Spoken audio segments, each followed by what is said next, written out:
नमस्कार। कभी सोचा है कि सिर्फ 10 साल में एक छोटा सा आइडिया भारत में पैसे के लेन देन का तरीका हमेशा के लिए कैसे बदल सकता है? आज हम यूपीआई के इसी जबरदस्त सफर को देखने वाले हैं।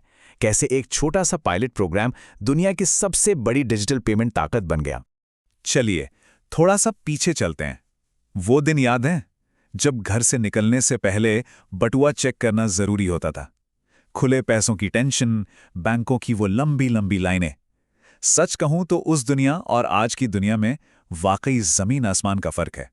देखिए, एक तरफ थी कैश पर टिकी हमारी पुरानी धीमी अर्थव्यवस्था जो कहीं न कहीं सबकी पहुंच में नहीं थी, और दूसरी तरफ था एक वादा, डिजिटल इंडिया का वादा, यानी सब कुछ तुरंत होगा, पारदर्शी होगा और हर किसी को साथ लेकर चलेगा। बस इसी वादे को पूरा करने के लिए एक क्रांति की जरूरत थी।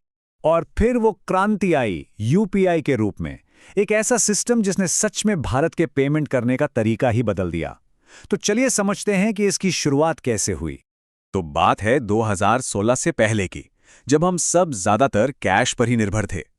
फिर national payments corporation of India यानी एनपीसीआई ने यूपीआई को एक छोटे से प्रोजेक्ट के तौर पर लॉन्च किया, और आज तो ये डिजिटल इंडिया की रीढ़ की हड्डी बन चुका है।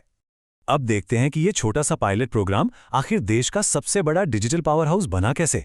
इसके जो आंकड़े हैं ना, वो आपको सच में हैरान कर देंगे। और जब मैं कह रहा हूं विस्फोटक, तो मेरा मतलब वाकई में विस्फोटक है। चलिए सीधे आंकड़ों पर ही नजर डालते हैं। साल 2021 में यूपीआई नेटवर्क से 216 बैंक जुड़े हुए थे।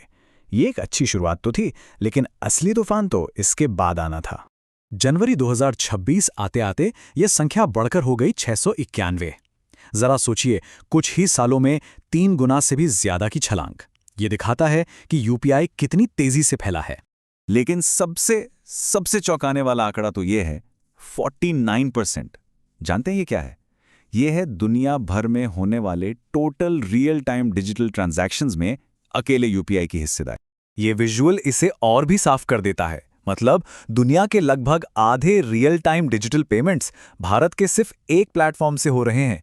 ये अपने आप में एक असाधारण उपलब्धि है। और हाँ, ये कहानी सिर्फ भारत तक ही सीमित नहीं है।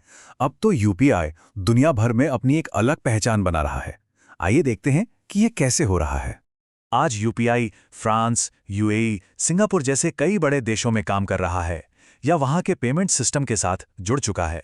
कहने का मतलब है, भारत का अपना यूपीआई अब धीरे धीरे दुनिया की पसंद बनता जा रहा है। और ये बात सिर्फ हम नहीं कह रहे हैं। आईएमएफ और वर्ल्ड बैंक जैसी बड़ी संस्थाओं ने भी यूपीआई के पैमाने, इसकी स्पीड और हर किसी को जोड़ने की इसकी ताकत की खुलकर तारीफ की है।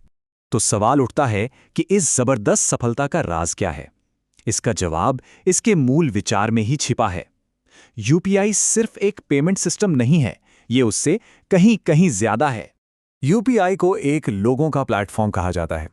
इसका सीधा सा मतलब है एक ऐसा सिस्टम जिसने पैसों के लेन देन को हर किसी के लिए तेज, आसान, पारदर्शी और सबसे जरूरी समावेशी बना दिया है। इसने सही मायनों में वित्तीय समावेशन को बढ़ावा दिया है। एक छोटे सब्जी वाले से लेकर एक बहुत बड़े बिजनेस तक यूपीआई ने हर भारतीय को डिजिटल अर्थव्यवस्था का हिस्सा बनाकर ताकत दी है।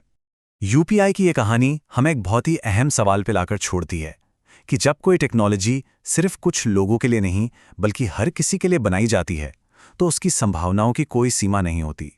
यूपीआई इसका सबसे बड़ा और जीता जागता सबूत है।